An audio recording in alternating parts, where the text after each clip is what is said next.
Let me first introduce myself. I am Brian Fisk, a member of the CA Handicapping Committee. I've been playing croquet for over 20 years and I've been a CA Handicapper for around 15 years. I'm also a coach, referee and tournament manager, and I have at some time performed all the roles that we covered in this presentation. The presentation will cover the role of the various types of handicappers in the CA, but it is primarily intended for club and federation handicappers. It has been recorded to allow delivery without the presenter being present. In order for it to be more interactive, the person running the video is invited to pause at the appropriate moments to allow some discussion. The presentation was created from material presented at a handicapping workshop in the Southwest Federation.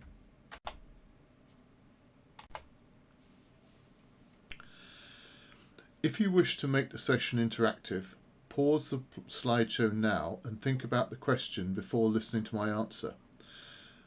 Let's spend some time looking at why we need handicappers and what their function might be.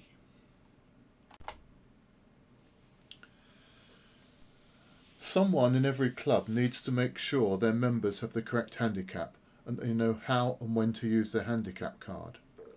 Or to put it another way, quite simply, to make sure that their club members compete fairly both internally and externally.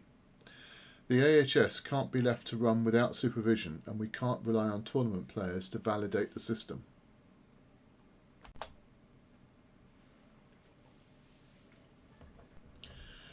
Clubs need to ensure that when members play against others outside their own club, such as in league matches or tournaments, that their handicap is correct. If someone plays off the wrong handicap, at best it is unfair and at worst it is cheating. Such a situation is not usually the fault of the individual, but it is the fault of the club, and it is the club that is responsible for ensuring that its members are correctly handicapped.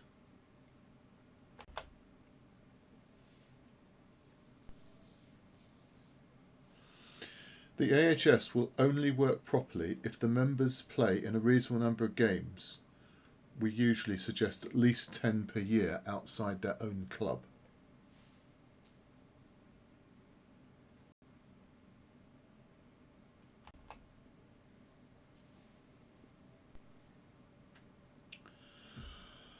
So there are 3 levels of handicapper: CA handicapper, federation handicapper and club handicapper.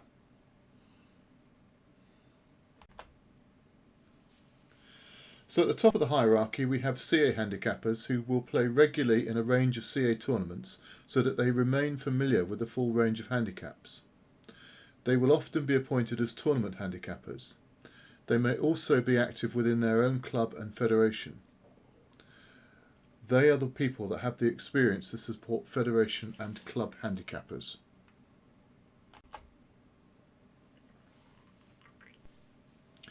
Federation handicappers have 2 roles: to support and assist club handicappers and to proactively monitor handicaps in their federation to ensure that handicaps in every club are consistent.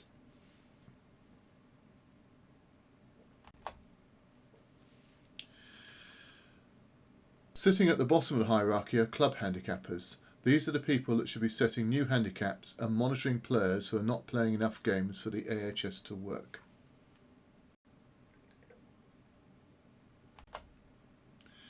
I'm going to briefly mention tournament handicappers. Tournament handicappers should check the handicap cards of all players in the tournament to make sure that they are correctly filled in. They will assess any handicap changes required at the end of the tournament.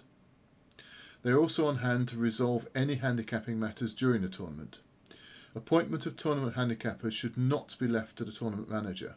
Their appointment should be done in advance of the tournament. In the absence of a CA handicapper, tournament regulations permit a club handicapper or other suitable person to be appointed.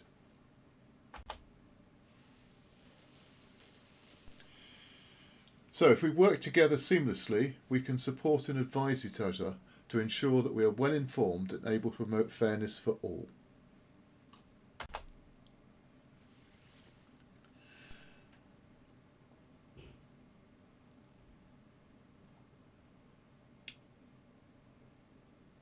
All clubs should appoint a member as their club handicapper. This person will act as the primary contact for all handicap matters. A club may choose to appoint a separate club handicapper for AC or GC, or just have one person covering both codes. These are the people that act as a focal point for handicapping within the club, both monitoring handicaps as well as being the distribution vehicle for communications on handicapping matters from the CA and federations.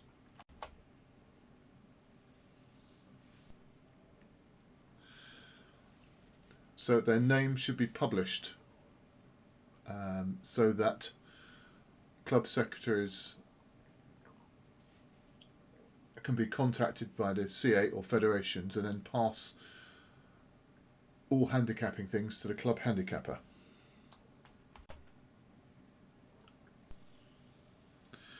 And the name and details of that club handicapper should be recorded on federation and CA websites. The latter can be done by notifying the CA office.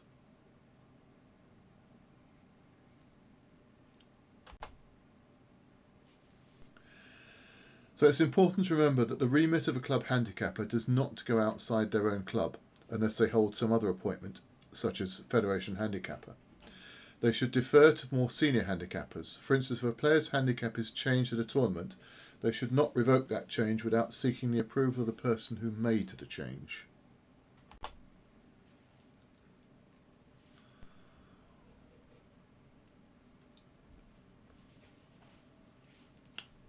There are two key points to bear in mind here. Changes should only be made when there's good evidence to back up a change, and changes of 1 or 2 steps should only be made where a player is not playing enough games for the AHS to work.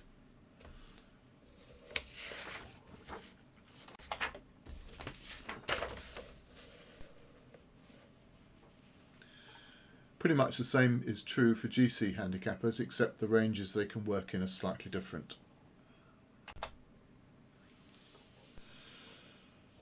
Federation handicappers have the same limits as club handicappers unless the Federation handicapper happens to be a CA handicapper. The remit of a CA handicapper is the domain of the CA. The only limitation is that at an event they should not interfere with the role of the tournament handicapper, though they should also alert the tournament handicapper should they see players whose handicaps may be incorrect. CA handicappers may adjust handicaps above scratch, but may not set a handicap below scratch, and they may not change the handicap of someone whose handicap is below scratch.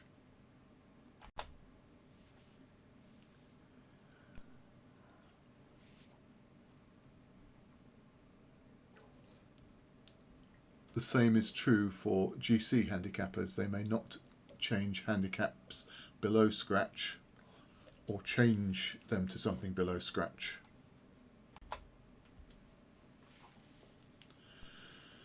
Okay, so now we've talked about the role and limitations of a handicapper. Let's spend some time looking at what advice is available to facilitate your role. So this is the fundamental statement. All changes by any handicapper should be made on the basis of clear evidence. It's a bit like the legal system, but without the checks and balances. You are the judge, jury, and prosecutor. You find the evidence and decide what needs to be done, if anything. Most times I'm asked to look at someone's handicap. I do nothing, as there is no clear evidence that anything needs to be done. I have to admit that early on in my career as a handicapper, I made some changes that were not evidence-based, and I very much regret having done that.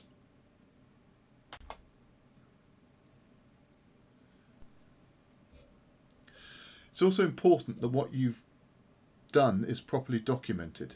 Fill in the front of the handicap card. Make a note on the card where the change has been made. Even if no changes are made, initial the card and mark where the card has been checked, so it doesn't need to be checked again. It's frustrating, particularly for a tournament handicapper, if you can't end up rechecking something that someone's already checked because you've no idea what they checked. So it is important to make that clear.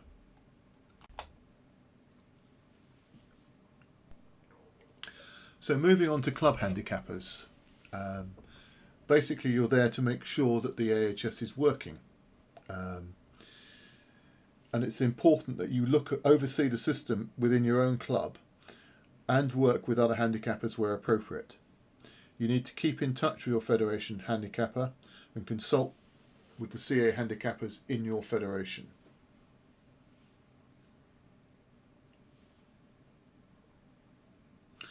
And as a club handicapper, you don't have the power to override a handicapping change made by a federation handicapper or a CA handicapper.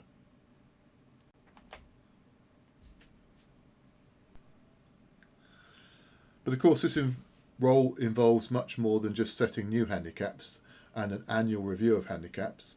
It's also good practice to talk to players who've been playing away in a tournament. Then you can see if any changes have been made and if the player feels their handicap is appropriate. You might get some clues about whether your club handicaps are correct or not. For instance, if a player finds that they're beating everyone in their own club and losing to everyone outside, that suggests to me that there's something wrong with the handicapping in that club.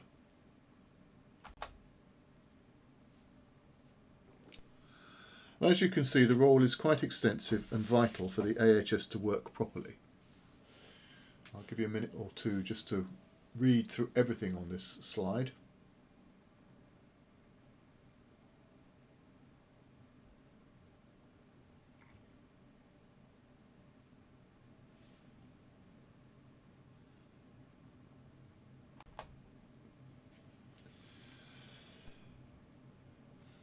Just a reminder that you need to have at least 10 recorded games in one season. Otherwise the AHS definitely won't be working. Ideally most of those games would have been played outside your own club, but that's not always possible. So at the end of the season you should take in all the handicap cards of all the members and go through them and see if there's anything that needs adjusting.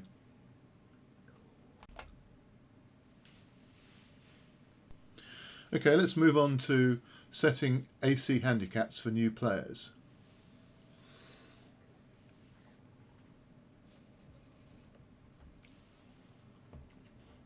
Now normally, or in many cases anyway, 24 is the highest initial handicap that is usually given to a new player. That shouldn't be a benchmark. So in other words, you shouldn't set all players initially to 24.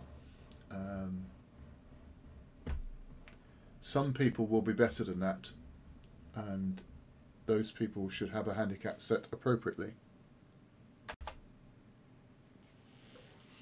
In order to do that, you need to watch the player play some games and ask how many bits that player needs to win on average half of their handicap games against any opponents they're likely to play. And there is a test that you can apply that's published on the CA website if you need to.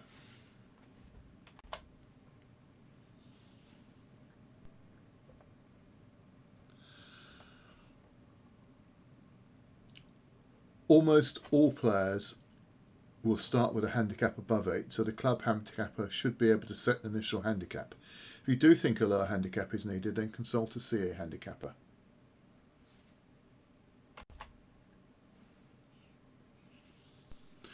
Right, moving on to GC. It's pretty similar to AC. GC handicaps represent the number of extra turns required to win 50% of their handicap games. But don't rush to hand out handicaps until you or someone whose judgment you trust have watched the player.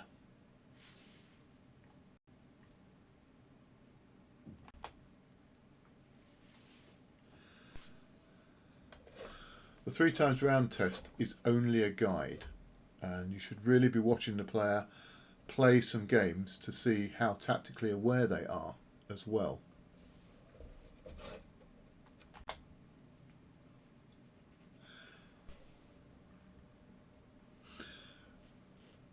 And like AC, it's not acceptable to just set everyone at the maximum handicap. Most players actually will have a starting handicap less than 16. So only set it to 16 if you've got some evidence it needs to be that high. and please resist any attempt by your club to have a policy of setting everyone at 16 to begin with.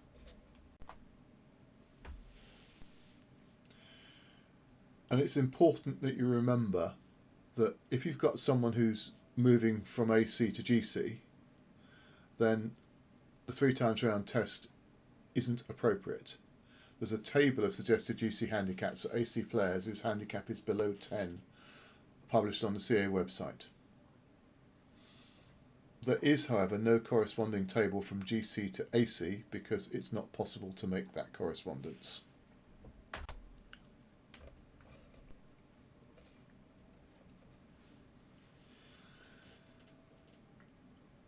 And just a point here that it's entirely reasonable for clubs or federations to set upper or lower handicap limits of players in their leagues.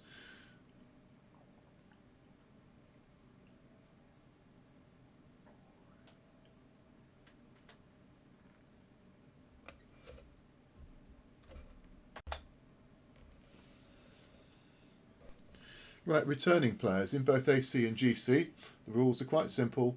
Unless there's a good reason, they should play off their previous handicap, unless something has changed, something medically perhaps.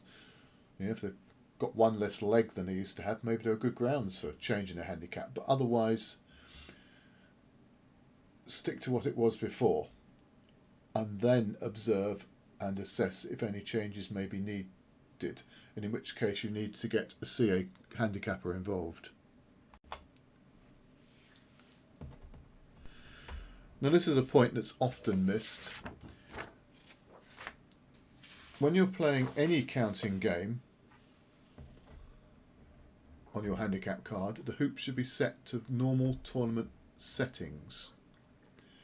It's no good having club tournaments played with wide hoops because those will give wrong results. So my experience says that clubs are not always very good at doing this, especially if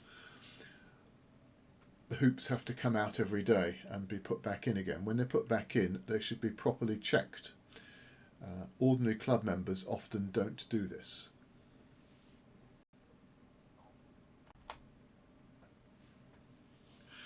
Okay, let's move on to look at evidence. What evidence is needed to justify a change, or not as the case may be? So here's one obvious one for AC. In a handicap game, the number of bisques left standing when someone's won. But don't base this on just one game. You need to see evidence such as someone is regularly winning with bisques standing, and in which case the change ought to be at least one more than the average number of bisques left.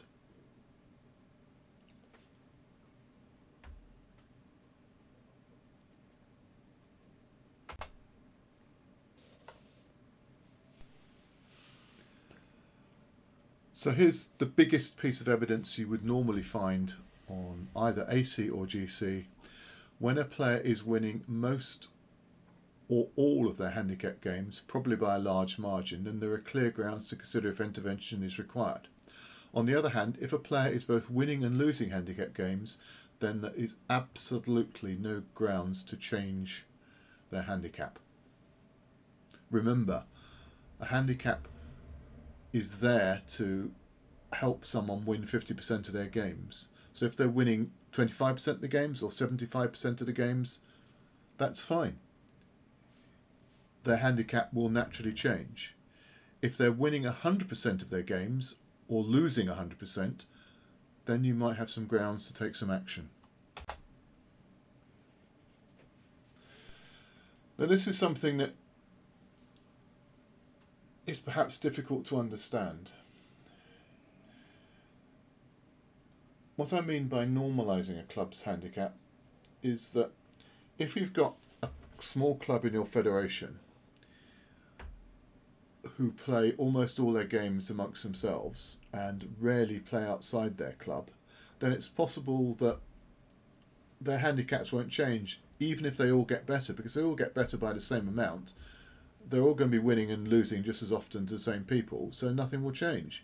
But relative to people outside the club, they may indeed need a handicap change.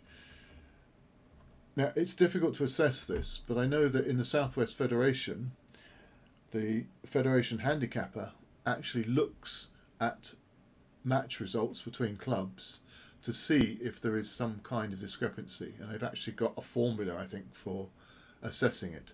So this is more of a responsibility for a Federation Handicapper rather than the Club Handicapper, but obviously the Federation Handicapper would work with the Club Handicapper if anything needs to be done. And the club should be involved as well.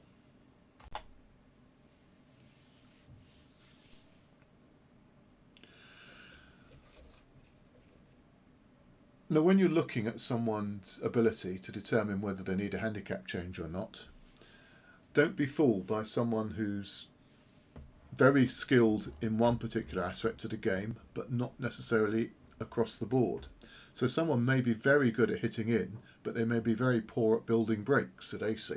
That doesn't mean that you should compare their handicap to someone of a better standard who normally hits in that well, because they won't be able to beat that person. So just beware and think about the whole game, not just one part of it.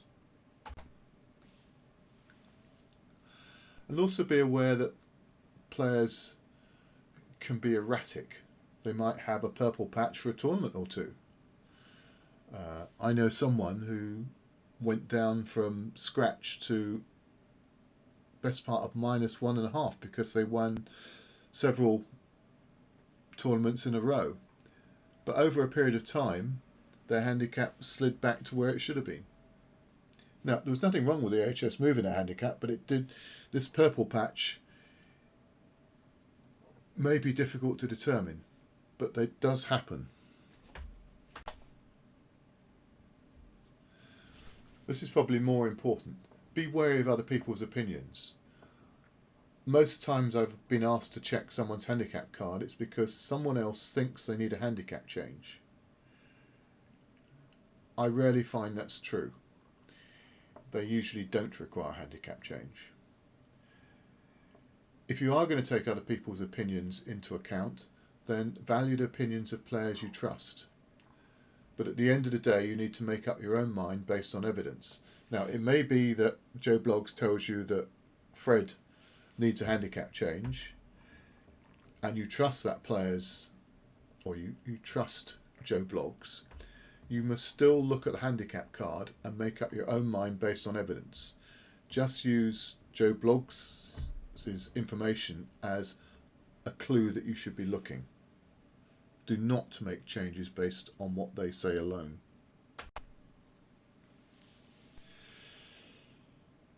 Now finally, we're going to come to responsibility of players.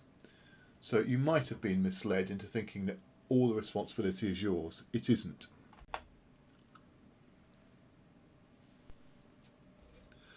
Of course, all of this should be routine, but it's worth your making sure that people are doing this, especially people that are new to the game.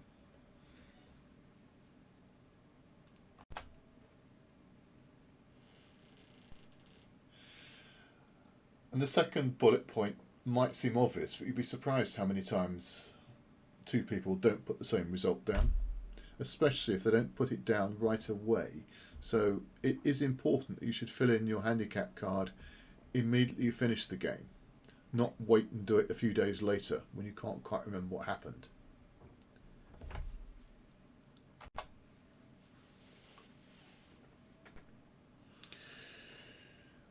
So here's a quote from Bill Lamb.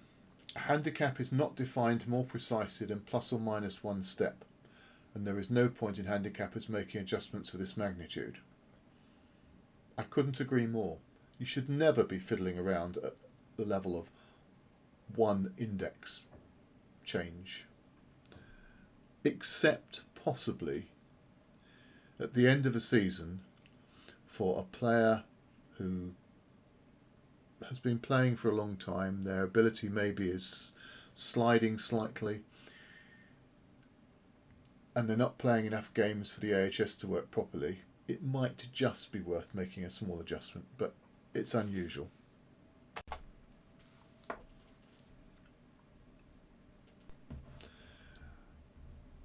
self-evident. The more games you play, the more accurate your handicap should be.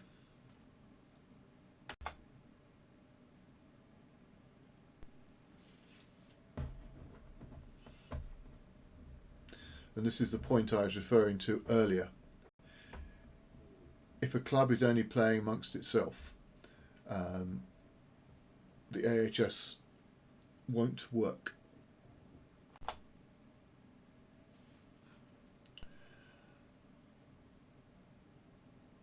This is a very important point. The AHS cannot cope with rapidly improving players, and it was never intended to. These are the people that you need to watch and take action on. But normally it will be players new to the game.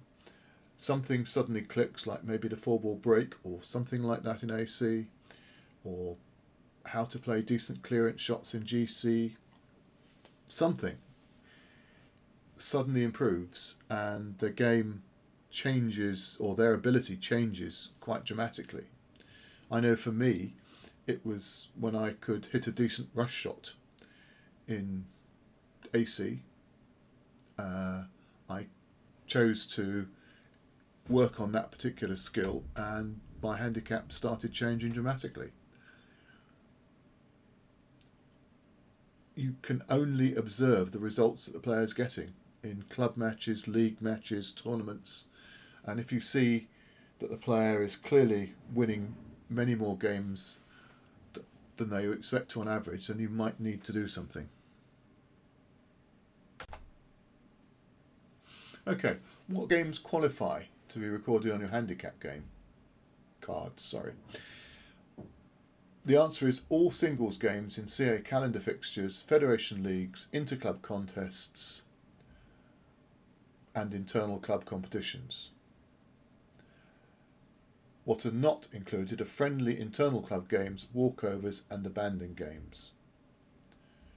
So if you're playing Joe Bloggs and you were winning 25-1 but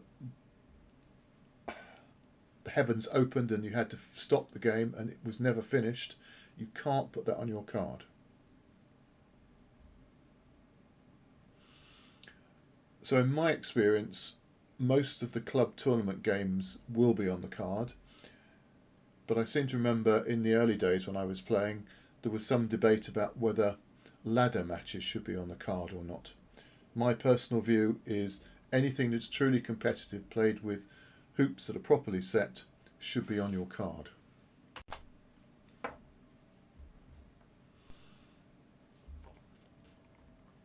Just a reminder that the AHS is for full games played on full-size courts or near full-size courts with hoops set to tournament standards. So in AC that can be 26, 22, 18 or 14-point games. In GC it's 7, 13 or 19-point games.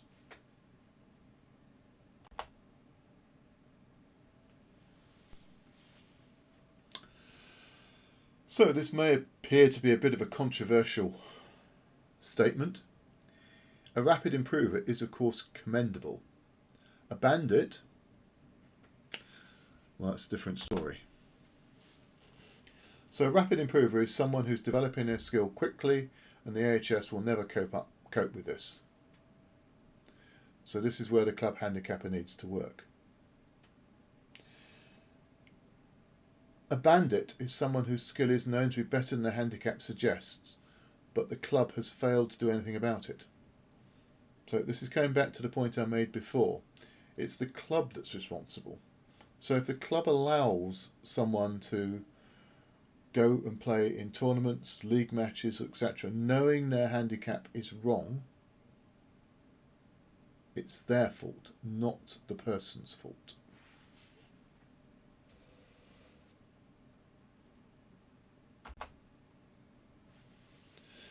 So to summarise, new players are not responsible for the handicaps they've been given, and their handicap will not be corrected by the AHS until they play regularly in games, matches and tournaments, including many outside their own club. It's the club that's responsible for ensuring its members are correctly handicapped, and they do this by appointing club handicappers who set initial handicaps, monitor the AHS and intervene when it's not working, and by working with the Federation to keep handicaps in step with other clubs. And finally, club handicappers should not feel isolated. Every federation has a federation handicapper whose job it is to help all clubs maintain a similar standard. Every federation has CA handicappers who can be called upon to assist club and federation handicappers. So together we can make it all work. So, thank you for listening. If you do have any questions or suggestions for improving this presentation, please get in contact.